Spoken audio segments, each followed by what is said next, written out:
Jangan menyebut nama Tuhan Allahmu dengan sembarangan. Nah, apa yang menjadi bagian di dalamnya sehingga kita boleh memahami kebenaran ini? Maka kita perhatikan bagian firman Tuhan dari Keluaran pasal yang ke-20 ayat yang ke-7. Keluaran pasal 20 ayat 7 kita akan baca secara bersama-sama karena hanya satu ayat saja yang akan kita baca. Keluaran 20 ayat 7 berbunyi demikian. 1, 2, 3. Jangan menyebut nama Tuhan Allahmu dengan sembarangan, sebab Tuhan akan memandang bersalah orang yang menyebut namanya dengan sembarangan. Jangan menyebut nama Tuhan Allahmu dengan sembarangan, sebab Tuhan akan memandang bersalah orang yang menyebut namanya dengan sembarangan. Ini mengingatkan pada kita bahwa nama Allah kita adalah nama yang kudus, nama yang bukan sembarangan nama. Kemudian ini mengingatkan kepada kita bahwa kita jangan terbiasa mempergunakan mulut kita mengucapkan segala sesuatu, apalagi berkaitan dengan Allah, dengan sembarangan. Karena kalau tidak, kita akan menodai namanya. Sepertinya kita latah, oh my God, atau lain sebagainya. Jadi sedikit-sedikit kita menyebut nama Tuhan.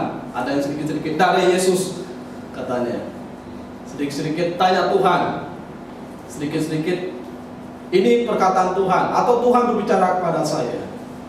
Sepertinya sangat rohani, tetapi hati-hati kita bisa tergelincir dengan suatu pemikiran atau cara yang salah.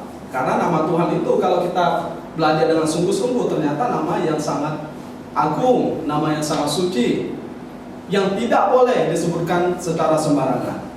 Dalam relasi hubungan yang harmonis dengan Tuhan, maka kita harus membangun suatu pemikiran. Hukum yang pertama dan utama yang Tuhan Yesus katakan apa? Kasihilah Tuhan Allahmu dengan segenap hatimu, dengan segenap jiwamu, dan dengan segenap kekuatanmu, bahkan akal budimu. Artinya mengasihi Tuhan itu tidak lepas daripada hati, pikiran, jiwa, kekuatan. Nah, dalam kita memahami tentang tidak boleh menyebut nama Tuhan dengan sembarangan, ini juga bicara tentang bagaimana kita mengasihi Tuhan dengan hati kita, dengan jiwa kita, dengan akal budi kita. Jadi tidak ada alasan berkata, saya nggak tahu, nggak boleh menyebut nama Tuhan Allah dengan sembarangan. Ya sudah ada hukumnya. Kalau orang dunia nggak tahu, wajar. Sehingga kan ada orang yang mengejek-ejek tentang Tuhan Yesus, katanya kalau dia dilahirkan, siapa bidannya? Waktu dia melihat salib, dia melihat jin kafir misalnya. Ya karena dia nggak tahu. Tetapi kalau kita nggak boleh seperti itu, karena kita sudah tahu dia itu. Sehingga dalam bagian ini, waktu seseorang mengasihi Allah, maka kita sudah jabarkan. Tuhan sudah berkata, jangan ada Allah lain di hadapanku, karena akulah Tuhan Allahmu. Dia juga berkata, jangan membuat berhala yang menyerupai apapun, atau patung yang menyerupai apapun yang disembah. Membuat patung boleh? Boleh. Tapi nggak boleh menyembah. Jadi kita jangan anti patung, lihat patung semua dirobohkan ya. Jadi anti melihat di jalan-jalan ada patung gitu kan. Nanti patung pacoran kita robohkan juga. Nah, bahaya. Jadi nggak anti patung. Patung dalam arti ukiran yang berbentuk manusia atau gambaran binatang. Tetapi yang nggak boleh adalah disembah. Nah itu yang nggak boleh.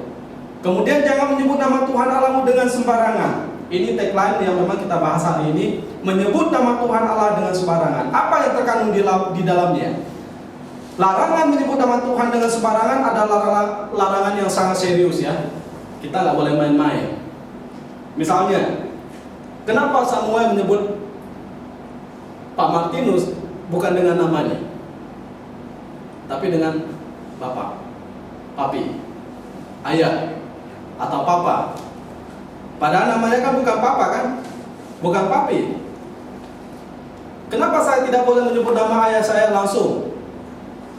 Ya kecuali kalau saya minta bapak saya untuk berdoa, misalnya saya minta pendeta, namanya siapa? Itu menyebut gelar, kemudian namanya, mengacu kepada identitas seseorang. Tetapi nggak sembarangan saya bisa menyebut nama ayah saya. Perintah ini bukan berarti melarang kita menyebut nama. menyebut nama Tuhan kita, bukan. Tapi perintah ini mengingatkan kepada kita bahwa jangan sampai waktu kita menyebut nama itu menjadi menggunakannya dengan sembarangan. Ya, karena apa? Nama bicara tentang jati diri, bicara tentang harga diri, bahkan kemuliaan diri seseorang. Boleh menyebut nama, tetapi kita harus melihat dengan cara yang benar. Sehingga waktu kita menyebut nama, itu bicara tentang identitas dia, keberadaan dia, kehormatan dia, bahkan kemuliaan dia. Dan itu juga berkaitan dengan Tuhan kita. Yang tidak boleh adalah waktu kita menyebut nama Tuhan kita adalah jangan menyebut nama Tuhan dengan sia-sia, secara latah. Yaitu saya katakan, kita ajak teman kita pergi, lalu jawaban dia apa? Tunggu ya, saya tanya Tuhan dulu. Waktu orang misalnya ketangkap KPK, dia bilang ini ujian daripada Tuhan. Waktu dia jatuh dalam dosa, ada orang serta-merta atau jatuh dalam kesulitan serta-merta, ini kehendak Tuhan. Apakah betul atau tidak kan kita nggak tahu. Jadi jangan terlalu latah untuk berkata-kata menyebut nama Tuhan dengan sembarangan, dengan mudah, sampai sia-sia. Jadi omong kosong yang kita omongkan itu. Akhirnya kita menyebut nama Tuhan kita itu dengan rasa tidak hormat, dengan rasa tidak kagum lagi, dengan rasa ya sembarangan. Bahkan tidak pantas kadang-kadang, sehingga tidak ada makna apa yang kita ucapkan. Jadi ada orang juga mengucapkan nama Tuhan dengan tanpa takut, bahkan melakukan penghujatan terhadap nama dia. Penghinaan yang luar biasa, ketidaksopanan, bahkan memperolok-olok tadi yang saya katakan. Ada berkata bahwa di salib itu ada jin kafir dan sebagainya, Yesus lahir itu bidannya siapa dan sebagainya. Jadi maklum kalau mereka tidak tahu, ya memang mereka tidak belajar Alkitab. Tapi kalau kita sudah belajar Alkitab, maka kita akan menghormati siapa yang kita percaya. Bahkan ketika Musa bertanya tentang siapa namanya, maka Tuhan sendiri menjawab bahwa namanya itu adalah Aku adalah Aku. Ya. Aku adalah Aku, yang memang muncul dalam kata Ibrani Yahweh.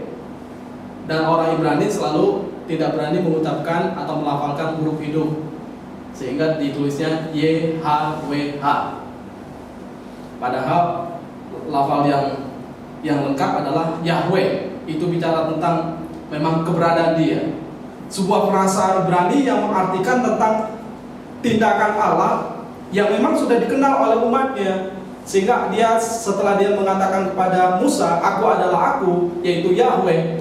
Yahweh artinya dia yang selalu ada, yang tidak pernah tidak ada, dari dulu, sekarang, sampai selama-lamanya. Dia yang selalu hadir, yang tidak pernah tidak hadir bersama dengan umatnya. Sehingga dia berkata, menunjukkan tentang jati dirinya, ia hadir, ia hidup, ia pencipta, ia penyelamat, ia penolong. Bahkan dengan jelas, kalau kita perhatikan di dalam Keluaran pasal 3, waktu Musa bertanya, siapa namamu? Nanti kalau orang Israel tanya, siapa yang mengutus kamu kepada kami, membawa kami keluar dari bangsa ini, bangsa Mesir, keluar dari sini, siapa nama Allahmu? Kalau mereka tanya, siapa engkau? Yang jelas, namanya luar biasa. Dia berkata, Akulah Allah Abraham, Akulah Allah Ishak, Akulah Allah Yakub. Nah, waktu itu saya sudah katakan bahwa identitas Allah kita itu jelas.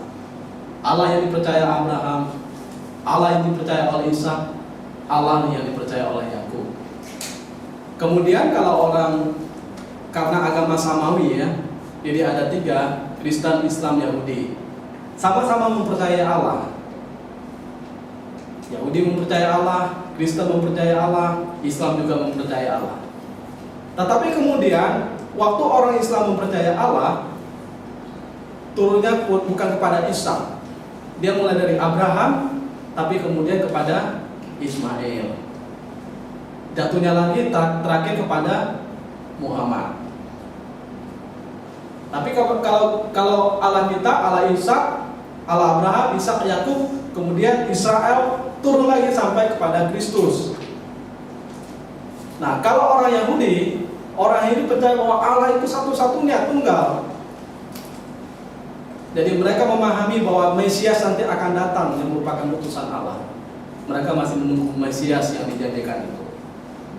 Tapi wujudnya adalah tidak terlalu jelas.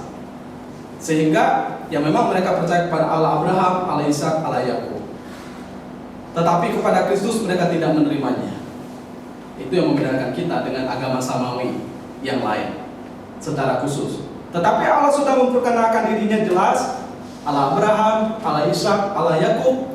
Kemudian kepada kita jelas, Dialah Immanuel, Yesus Kristus, penembus dosa kita yang selalu bersama dengan kita. Jadi larangan menyebut nama Tuhan dengan sembarangan adalah larangan yang sangat serius. Kalau kita lihat ya pada zaman lampau itu, kenapa mereka dari namanya Yahweh, Y-A-W-H-E-H, jadi dikurangi A dan E, Y-H-W-H. Mereka takut mengucapkan nama Tuhan dengan lafal yang hidup. Itu A dengan E itu lafal yang hidup. Mereka menghindari mengucapkan itu. Bahkan kemudian mereka menghindari menggunakan kata Yahweh, karena bagi mereka nama itu terlalu agung untuk diucapkan. Tapi ada gerakan sekarang, gerakan Yahweh ya. Oh, nama Tuhan kita bukan Yesus, bukan Roh Kudus, bukan Allah Bapa, tetapi Yahweh itu nama yang Dia berikan. Ada orang sampai sangat luar biasa bertahan dengan keyakinan seperti itu. Kalau kita perhatikan, orang Israel itu begitu menghormati nama Allah mereka, sehingga mereka tidak berani menyebutkan nama itu. Nama itu menjadi sesuatu nama yang sangat sakral,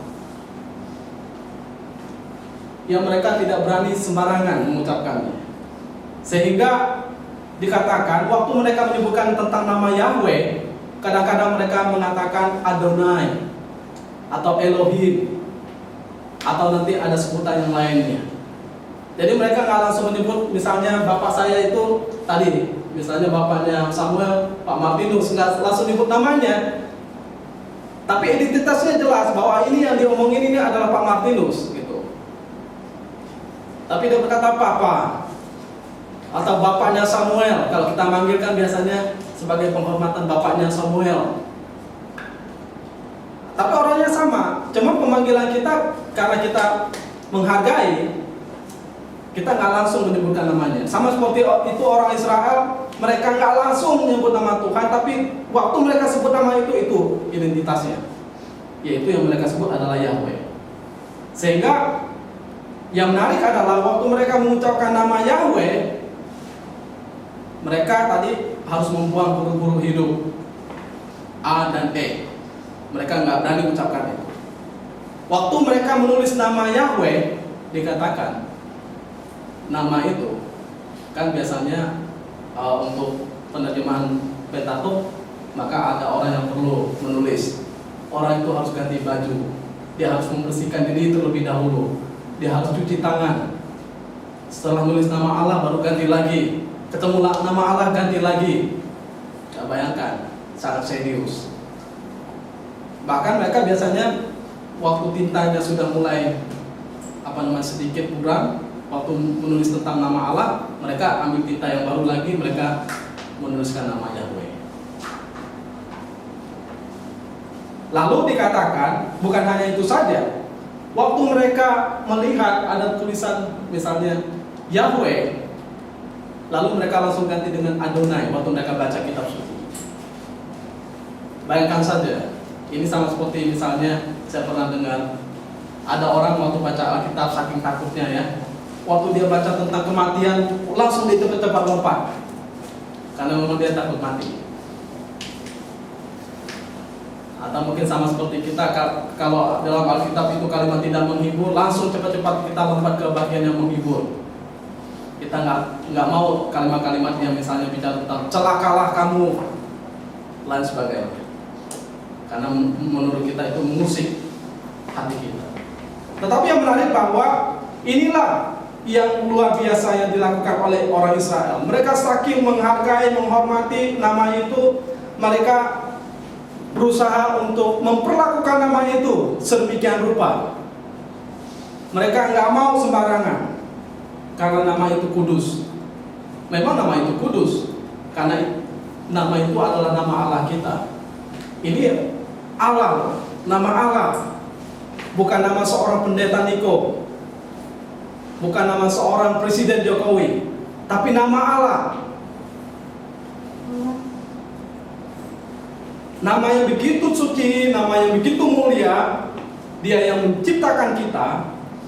Karena nama ini bicara tentang jati dirinya, keberadaannya, keagungannya, kekuasaannya, kedaulatannya, bahkan kemuliaannya.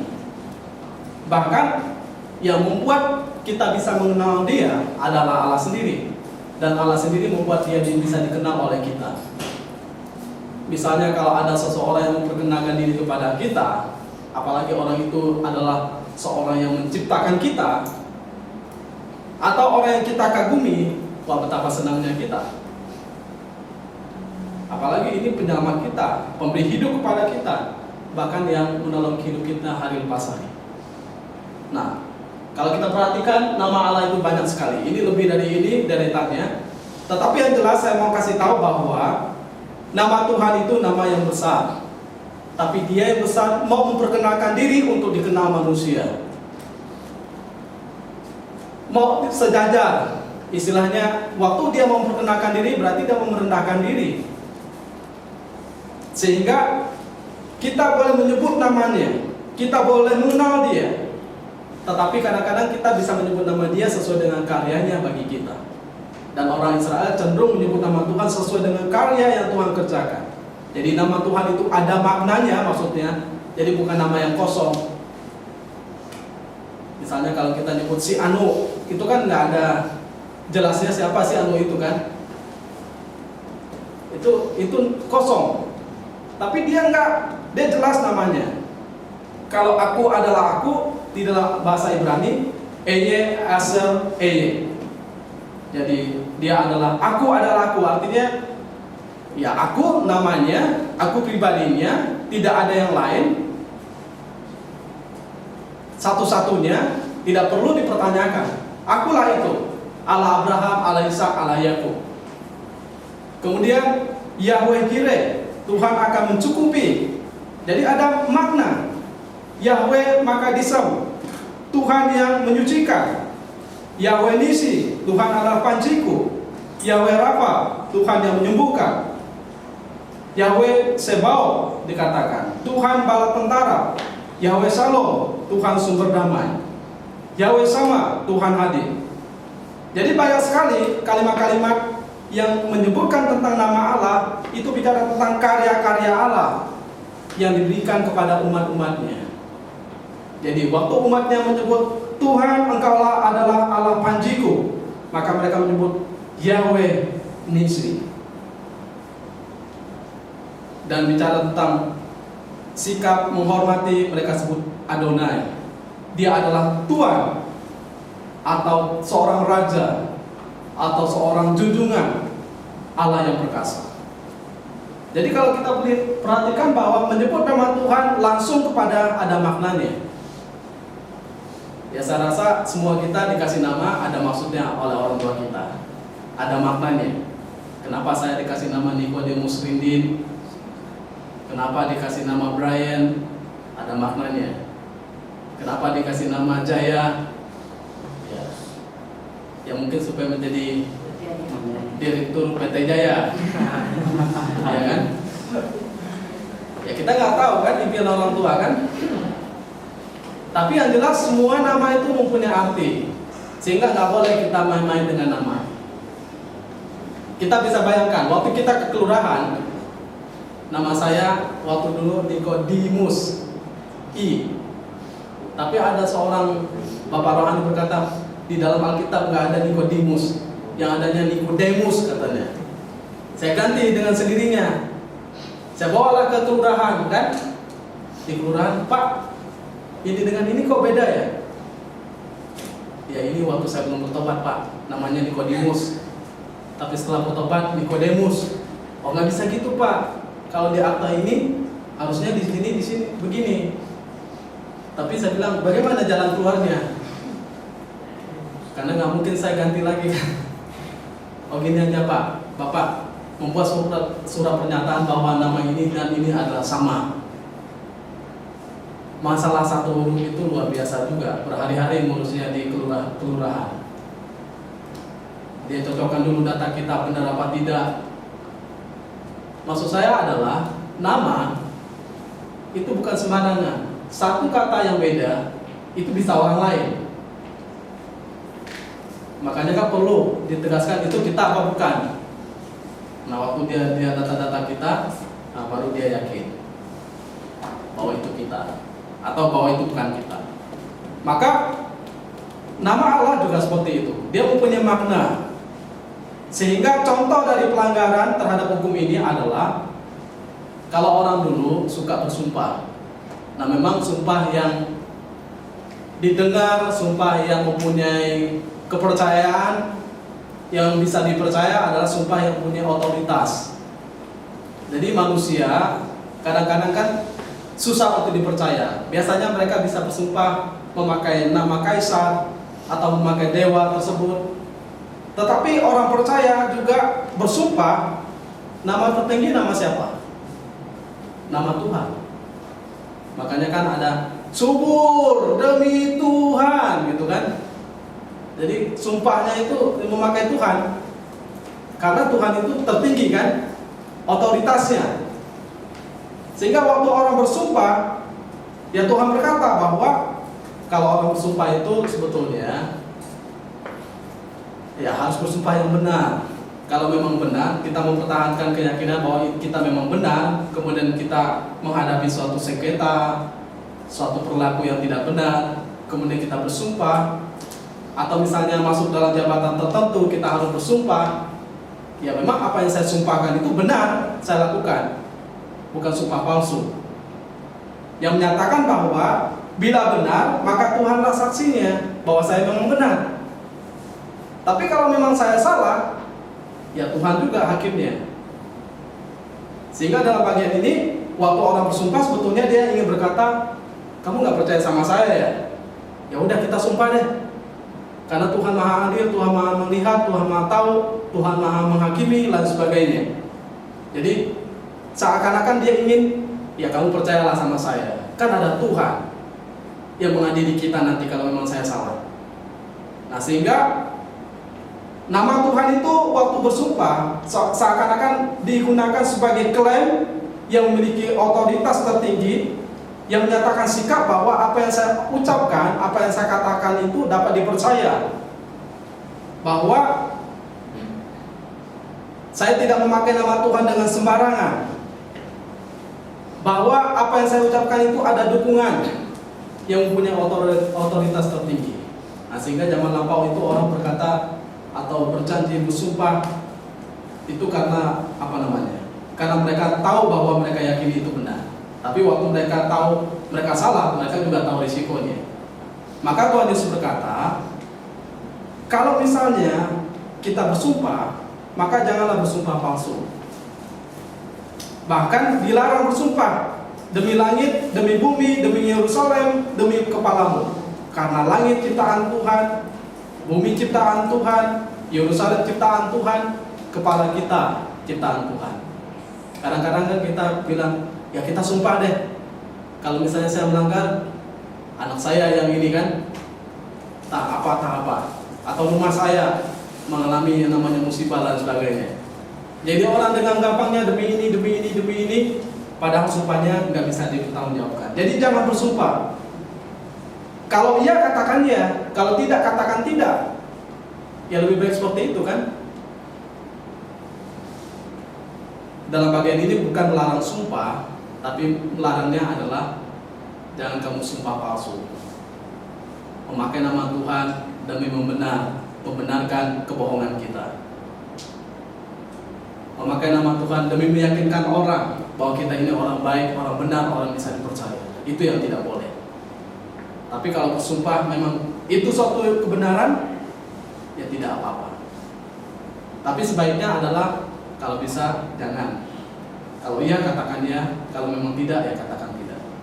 Sehingga contoh pelanggaran terhadap hukum ini adalah kadang-kadang orang bisa mengucap nama Tuhan atau mengutuk nama Tuhan. Itu di dalam Imamat pasal 24 ayat 10 sampai 14. Di sana dikatakan ada seorang wanita Israel dari suku Dan. yang menghujat bahkan mengutuk nama Tuhan. Apa yang dimaksudkan dengan menghujat, mengutuk nama Tuhan? Yaitu dia memakai nama Allah untuk mengingkari janji. Dia memakai nama Allah untuk berbohong. Ya. Padahal sumpah itu sumpah kebenaran. Dia memakai nama Allah untuk suatu kutukan. Maksudnya tadi ini, kalau misalnya saya bohong, nanti saya yang terkutuk. Saya ini akan mati, misalnya contohnya. Jadi untuk satu yang mencelakakan. Nah, kalau orang Israel itu punya hukumnya. Kemudian dikatakan, bahkan dia memaksa memakai nama Tuhan untuk sumpah itu, untuk ingkari janji itu. Dia memaksa memakai nama Tuhan, padahal sudah jelas dia salah. Nah, itu disebut mengutuk dan juga menghujat nama Tuhan. Sehingga dikatakan kalau ada pelanggaran seperti itu di antara orang Israel, memakai nama Tuhan, bahkan mencemooh nama Tuhan, menghujat nama Tuhan, orang itu harus disidang dulu, benar apa tidak. Kalau memang terbukti, dibawa keluar, dilempar dengan batu dan mati. Dan dikatakan Musa mengizinkan itu, karena memang itu suatu pelanggaran yang berat bagi orang Israel. Ya, bayangkan kalau misalnya kita ya menghadapi situasi seperti itu, orang dikit-dikit bersumpah demi Tuhan kemudian terbukti itu salah, langsung lempar dengan batu, waduh, kaget kita. Kemudian orang yang telah berjanji bernasar memakai nama Tuhan, yaitu haruslah menepati janjinya. Kalau tidak, itu dianggap suatu kebersalahan, suatu pelanggaran. Maka lebih baik jangan bernasar. Istilahnya, Tuhan, nanti kalau saya sudah dapat kerja, saya akan lebih rajin pelayanan. Udah, lebih baik kita nggak usah ngomong apa-apa deh. Atau Tuhan, nanti kalau saya sudah dapat rezeki, saya akan memberi ini, memberi itu. Ya udah, diam aja dulu, nggak usah terlalu cepat. Lebih baik kita diam daripada telanjur ya memakai nama Tuhan. Nah, sehingga kalau kita berjanji, bernasar, entah terhadap Tuhan, entah terhadap manusia, ya harusnya ditepati. Nah, ketika seseorang telah mengingkari janjinya di hadapan Tuhan dan memakai nama Tuhan, maka janji tersebut terikat.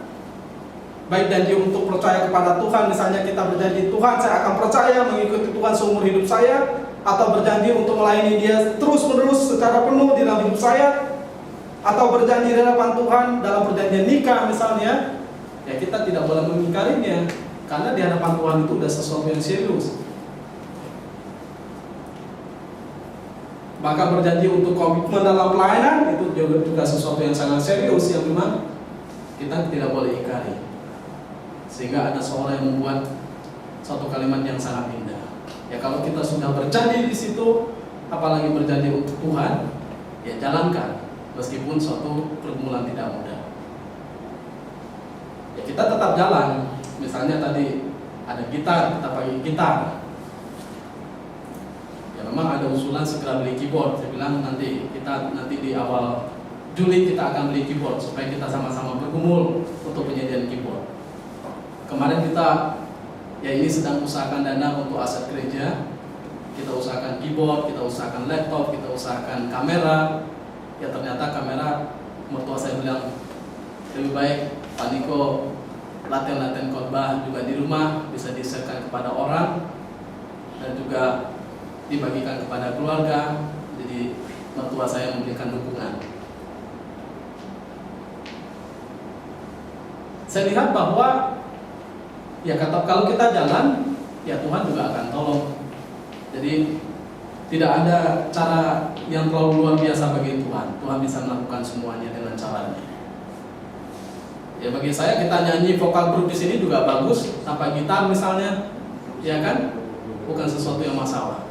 Orang di Tiongkok bersembunyi-sembunyi mereka masuk ke dalam bagian tanah yang paling dalam, mereka berdoa, mereka baca Alkitab. Malah kadang-kadang Alkitab mereka sobek, mereka bagi-bagi. Kamu bagian ini ya, satu halaman ini ya misalnya, kamu baca ini. Bukan sesuatu masalah.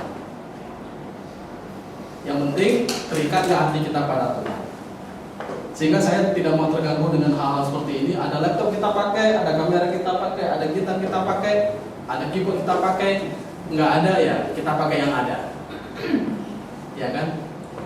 Selama kita masih bisa berbicara, kita berbicara. Selama kita masih bisa menyanyi, kita bernyanyi. Selama kita masih bisa ke gereja, kita ke gereja. Ya. Jadi apa yang telah kita ikat pada Tuhan, bahwa saya komitmen terhadap Tuhan, saya akan jalankan di hadapan Tuhan. Ya, kemudian berikutnya ada orang yang di dalam Alkitab dikatakan di dalam Matius pasal 7 ayat 23, ayat 21 sampai 23 berkata, Tuhan, Tuhan, Tuhan, kami mengadakan mujizat demi nama-Mu. Kami berbuat demi nama-Mu. Kami mengusir setan demi nama-Mu. Bagus gak? Bagus. Hebatnya mereka berkata, Tuhan, kami pakai nama Tuhan loh, untuk mengusir setan, untuk menyembuhkan orang, mengadakan mujizat, untuk bernubuat, maksudnya untuk menyampaikan khotbah. Itu nama-Mu semua kami pakai. Tapi ternyata Tuhan gak senang. Kenapa Tuhan gak senang? Bukan karena namanya diucapkan, tidak. Tapi karena hati mereka mengucapkan Tuhan, Tuhan, tapi hati mereka jauh daripada Tuhan. Hanyalah kamu karena kamu ini pembuat kejahatan. Mereka ini guru-guru palsu ceritanya. Bisa nggak guru-guru palsu pakai nama Tuhan? Bisa. Ya sama seperti kita Kristen-Kristen palsu kan, pakai nama Tuhan bisa. Kita ucap Tuhan, Tuhan, berdoa Tuhan, Tuhan, bisa. Tapi menariknya adalah Tuhan itu adalah Tuhan yang diucapkan secara basa-basi. Sehingga mereka tidak mengucapkan Tuhan dengan mulut yang sangat serius, dengan mulut yang suci, dengan mulut yang kudus, memahami bahwa Tuhan itu adalah memang Tuhan yang menyelamatkan mereka, yang memang patut dilayani, yang memang Tuhan yang berkuasa atas hidup manusia. Ya, saya sebut bahwa orang-orang yang suka sembarangan, basa-basi, latah, sedikit-sedikit berkata Tuhan, Tuhan, Tuhan, atau Yahweh, atau lain sebagainya ya, nama-nama itu, Yesus atau Roh Kudus. Jadi mereka sembarangan sekali. Contoh-contoh ya, orang sedikit-sedikit berkata demi Tuhan yang hidup. Ya, ini suatu kehendak Tuhan. Ini untuk kemuliaan nama Tuhan. Tunggu ya, atas izin Tuhan kita akan ini. Padahal basa-basi semua. Bahkan orang berkata waktu dia itu tadi ketangkap karena korupsi, dia berkata ini kehendak Tuhan, ini ujian daripada Tuhan. Padahal sebetulnya apa? Itu hukuman daripada Tuhan. Kita harus bisa membedakan antara ujian dan hukuman. Kalau ujian kita udah benar, Tuhan izinkan, nah itu ujian. Tapi kalau kita salah, kita mengalami itu, ya itu hukuman daripada Tuhan. Kemudian ada orang berkata, saya tanya Tuhan dulu. Kemudian Tuhan berkata kepada saya. Nah, saya ingin secara lebih praktis ingin berkata pada kita, jangan sampai kita mudah-mudah berkata Tuhan, Tuhan, Tuhan, sehingga dalam ujian kita hati-hati. Tuhan, ku mau menyenangkan-Mu. Kelihatannya lalu ya, Tuhan, ku mau menyenangkan-Mu. Padahal kalimat itu luar biasa dalamnya. Tuhan, saya mau menyenangkan Tuhan. Jadi waktu kita mengucapkan kata Tuhan, apa yang kita ucapkan di hadapan Tuhan harus kita pertanggungjawabkan di hadapan Tuhan. Maka waktu kita mengucapkan tentang Dia, hati kita harus melekat kepada ucapan itu. Namun hati kita harusnya memang melekat, jangan jauh daripada Dia. Karena Tuhan pernah marah sekali kepada orang Israel. Bangsa ini memuliakan aku dengan bibirnya, padahal hati mereka jauh dari hadapanku. Itu Matius 15 ayat 8. Kemudian ada orang menyombongkan diri, meremehkan Tuhan. Kemudian ya kadang-kadang gini ya, kita sudah berhasil, kita menyombongkan diri, kita merasa hebat, lalu meremehkan Tuhan. Nah, itu sesuatu yang juga bahaya sekali. Dia menunjukkan diri bahwa dia hebat, dia ingin membuktikan diri. Kadang-kadang orang yang sudah tinggi ya, tinggi kesombongannya, dia berkata, tunjukkan Tuhan ada di mana. Tunjukkan Tuhan kekuasaan di mana. Ya. Ada orang yang punya prestasi yang luar biasa. Nanti saya akan tunjukkan dalam video. Dia sudah berhasil membuat kapal petani. Kemudian ada orang tanya, sampai sejauh apa kekuatan kapal ini? Dia berkata, bahkan Tuhan sendiri pun tidak bisa menenggelamkan kapal ini, saking kuatnya. Yaitu membuktikan bahwa kesombongan luar biasa. Kita boleh diberkati, kita boleh hebat, kita boleh kaya, kita boleh pintar, kita boleh naik ke level atas. Tapi ingat, di hadapan Tuhan kita nothing, maka kita perlu rendah hati. Sehingga kesimpulan saya adalah nama Tuhan adalah nama yang kudus, nama Tuhan adalah nama yang suci, patut dihormati, disegani, bahkan diucapkan dengan sepantasnya. Karena Dia pencipta hidup kita, pemberi hidup kita, pemilik hidup kita, bahkan penyelamat kita. Tanpa Tuhan kita nothing, tidak ada artinya. Bahkan kalau Tuhan sedikit menarik tangannya, segera mulut kita ini beku, menjadi tanah liat yang tidak berdaya. Jadi nama Tuhan hanya dapat dipergunakan untuk sesuatu yang suci, untuk sesuatu yang kudus, yang mendatangkan hormat kemuliaan bagi nama Tuhan. Jadi jangan sembarangan menggunakan nama Tuhan.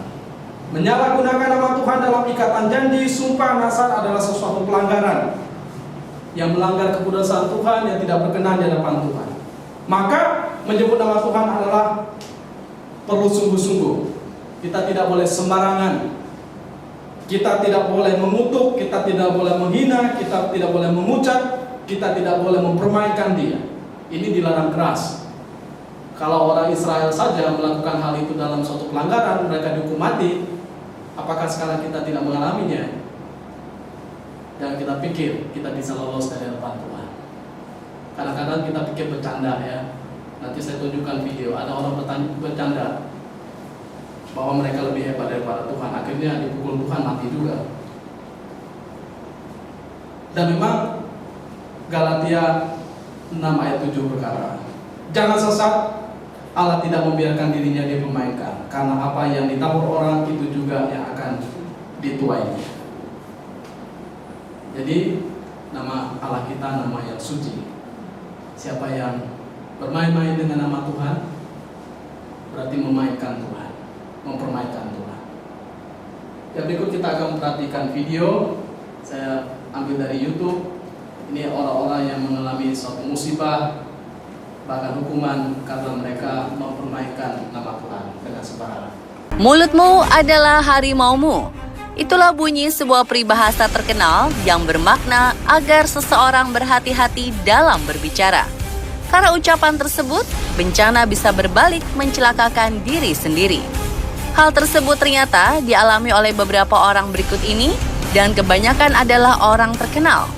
Mereka tewas karena berbicara sembarangan dengan ucapan yang menghina Tuhan, Sang Penguasa kehidupan. Ucapan-ucapan itu mungkin diperkatakan dengan bercanda atau tidak berasal dari hati. Namun bagaimanapun juga, baik atau buruk, setiap perkataan kita semuanya akan dipertanggungjawabkan di hadapan Yang Maha Kuasa. Berikut orang-orang yang tewas karena menghina Tuhan. Sebuah tragedi menimpa seorang calon presiden asal Brazil, Tancredo Neves, yang terpilih melalui pemungutan suara pada tahun 1980. Saat kampanye, pria kelahiran 1910 ini pernah berkata bahwa jika ia memperoleh lebih dari 500.000 suara, tak akan ada yang bisa melengsarkannya dari jabatan presiden, bahkan Tuhan sekalipun. Tancredo Neves akhirnya memang berhasil memenangkan pemilu tersebut. Namun ironisnya, sehari sebelum ia dilantik menjadi orang nomor 1 di Brazil, Tancredo Neves meninggal karena komplikasi operasi yang ia jalani beberapa hari sebelumnya. Dalam perjalanan hidupnya, Tancredo Neves memang tidak dilengsarkan dari jabatan kepresidenannya, melainkan ia terlengser dari kehidupan oleh kuasa Sang Penguasa kehidupan sebelum Tancredo Neves menyentuh kursi kepresidenan secara resmi. John Lennon, ia adalah salah satu personil band The Beatles asal Inggris yang populer dan fenomenal di tahun 60-an. Namun John Lennon juga terkenal karena kematiannya yang menggenaskan. Pada tanggal 8 Desember 1980, John Lennon tewas tertembak di depan rumahnya di New York, Amerika Serikat oleh seorang penggemar fanatiknya sendiri, Mark David Chapman. Beberapa tahun sebelumnya, ketika tengah diwawancarai oleh media Inggris, Evening Standard, John Lennon pernah mengatakan bahwa ia dan The Beatles lebih terkenal dibanding Tuhan. Ia pun menantang dengan berkata, kita lihat siapa yang lebih dulu tenggelam, Tuhan beserta ajarannya atau The Beatles dengan aliran rock and roll-nya. Pernyataan John Lennon ini pun mengundang kontroversi. Para remaja yang marah dengan kalimat John Lennon itu kemudian membakar piringan hitam serta poster-poster The Beatles. Tahun 1970, The Beatles membubarkan diri lalu tenggelam. Sementara itu, jauh sebelum The Beatles ada dan hingga selama-lamanya, Tuhan Yang Maha Kuasa tetap ada. Penembakan yang dilakukan seorang penggemar John Lennon tersebut dianggap banyak orang sebagai akibat dari perkataannya yang menghina Tuhan.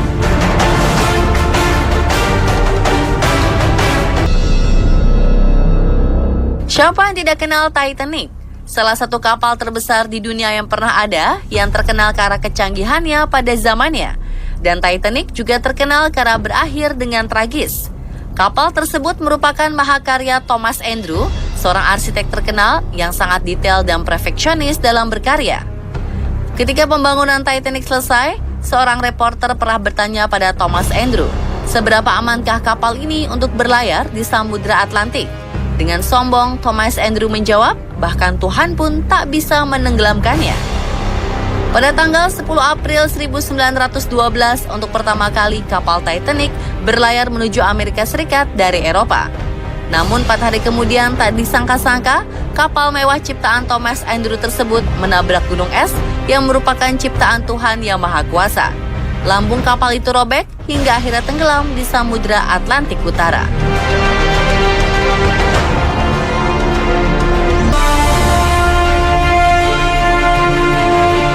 Cantik, populer, dan kaya raya adalah kehidupan yang dialami Marilyn Monroe, aktris terkenal di era 50-an. Namun sayang di balik segalanya itu, ia mengalami kehidupan keluarga dan percintaan yang pahit. Suatu hari ketika Marilyn tengah syuting sebuah acara, ia dikunjungi oleh seorang pendeta bernama Billy Graham. Menurut hamba Tuhan itu, ia datang mengunjungi Marilyn karena mendapat panggilan dari Tuhan. Aktris yang kala itu dikabarkan dekat dengan Presiden Amerika John F. Kennedy menolak mentah-mentah kehadiran sang pendeta. Dengan angkuh, Marilyn berkata bahwa ia tak butuh Tuhan. Tragis, seminggu setelah pertemuannya dengan pendeta Billy Graham, Marilyn ditemukan tewas dalam apartemennya. Banyak teori yang mengatakan bahwa Marilyn dibunuh sebagai konspirasi politik. Namun teori yang diakui hingga kini adalah Marilyn bunuh diri dengan menenggak obat tidur dalam jumlah besar. Bukan rahasia lagi bahwa wanita cantik ini mengalami depresi berat akan masalah kehidupan pribadinya yang berantakan.